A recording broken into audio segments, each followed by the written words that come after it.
Hello students, let's start with question number 14 of exercise 5.7. If y is equal to ae to the power mx plus be to the power nx, show that d2y by dx square minus of m plus n dy by dx plus mny is equal to 0. First of all, we'll be finding out, according to this expression, we need to find out the first order derivative and likewise the second order derivative. Finding out the first order derivative from this function. A is a constant. Derivative of e raised to power mx, it's an exponential term. So derivative of an exponent is an exponent. So we have e raised to power mx. But then we'll be applying the chain rule because we don't have 1 as the coefficient of x. It's mx, right? So derivative of mx would give us m.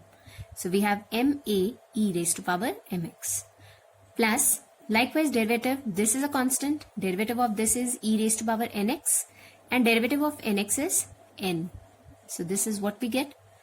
Now we find out y double dash. For y double dash again, ma is constant, derivative of this we will find out. So we have me raised to power mx. So m into m gives us m square, a as it is e raised to power mx. Likewise n square be raised to power nx. Right?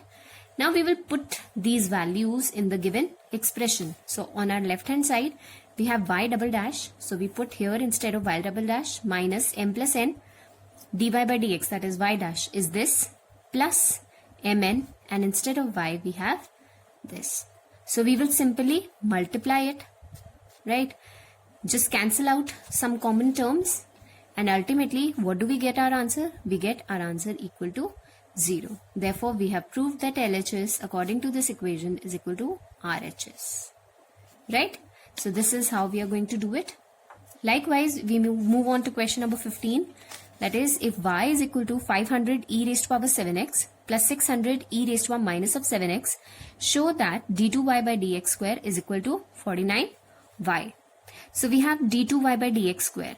So first of all, we need to find out y dash, or simply it will be dy by dx. So what is dy by dx? 500 is constant, e raised to power 7x. Derivative is e raised to power 7x and d by dx of 7x is 7. So we have 500 into 7 e raised to power 7x plus we have 600, right? As a constant value, derivative of this entire expression is minus 7 e raised to power minus of 7x, right? So what do we get? We get this as 3500 e raised to power 7x and this as 4200 e raised to power minus of 7x, right? Likewise, we move on with the second order derivative. So we had our dy by dx as 3500 e raised to power 7x and this as minus 4200 e raised to power minus of 7x, right? So finding out d2y by dx square. So 3500 into 7, we have this as 3500, right? This is 7 e raised to power 7x, the derivative. And for this we have minus 4200 into minus 7 e raised to power minus of 7x. So this becomes 3500 into 7. And here we have e raised to power 7x and this becomes 4200 into 7 e raised to power minus of 7x, because this minus and this minus becomes plus. So this is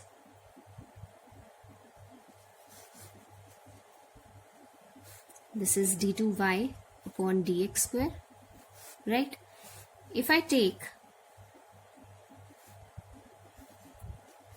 this 3500, I can write as 7 into 500 into 7 e raised to power 7x and this as 7 into 600 into 7 e raised to the minus of 7x, right?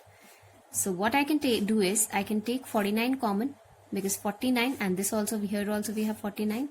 So 49, within bracket we have 500 e raised to power 7x, and this is 600 e raised to power minus of 7x, and this expression is equal to y, that is 49y.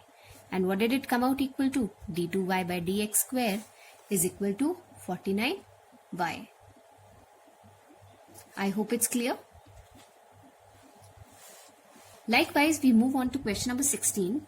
E raised to power y x plus 1 is equal to 1. We have to show that d2y upon dx square is equal to dy by dx whole square, right?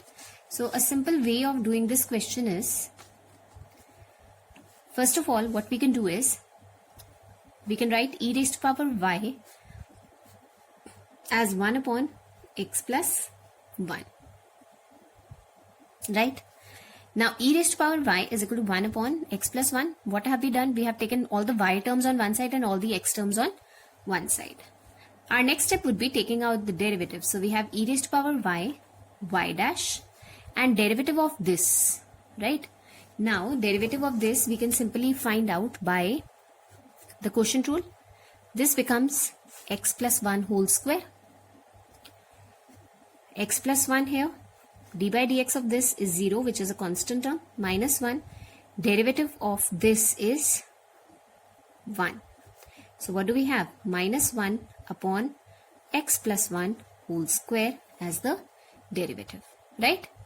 I can also write y dash is equal to minus 1 upon x plus 1 whole square e raised to power y, just cross multiply. Now I can insert here the value of e raised to power y, which is 1 upon x plus 1. This and this gets cancelled. So what do we have? Y dash is minus 1 upon x plus 1, right? Now we can find out our second order derivative, y double dash. And what is that? Again, this is x plus 1 whole square. Taking minus sign over here, derivative, we'll be taking x plus 1 here in the numerator. Derivative of 1 is 0, minus 1 as it is. Derivative of this is 1. So what do we get? This entire term is 0. This is minus 1 into minus becomes plus. So we have 1 upon x plus 1 whole square, right? So what similarity is there between y double dash and y dash? Y double dash is square of y dash, because there is just y dash is 1 upon x plus 1, right? According to the equation, what do we have to prove? That d2y upon dx square is equal to what? 1 upon x plus 1 whole square, right? And what is dy by dx whole square equal to? Dy by dx is minus 1 upon x plus 1, and its square again comes out to be 1 upon x plus 1 whole square. So what can we devise? We can devise that d2y upon dx square is equal to dy by dx whole square, right? So this is what we have proved again in question number 16. Moving on to question number 17. In question number 17, we have y is equal to tan inverse x whole square, right? We are supposed to prove this. This is to prove. Okay. Now, as I've told you, y2 and y1 stands for, y2 is second order derivative, y1 is the first order derivative. So we'll be finding out y1 first of all. So y1 is, this is tan inverse x whole square. So it's a composite function. It consists of x to the power n derivative and the inverse trigonometric derivative. So y1 is 2 tan inverse x, right? And derivative of tan inverse x is 1 upon 1 plus x square. So we've got 2 tan inverse x upon 1 plus x square. Our next step would be, we'll be cross multiplying this. So if we cross multiply, we get y1, 1 plus x square is equal to 2 tan inverse x. Now, our next step would be, we'll be taking out derivative of both the sides. So if I take y1 as constant, derivative of 1 plus x square will be 2x. And then I take 1 plus x square as constant, derivative of y1 is y2. And derivative of this is 2 upon 1 plus x square.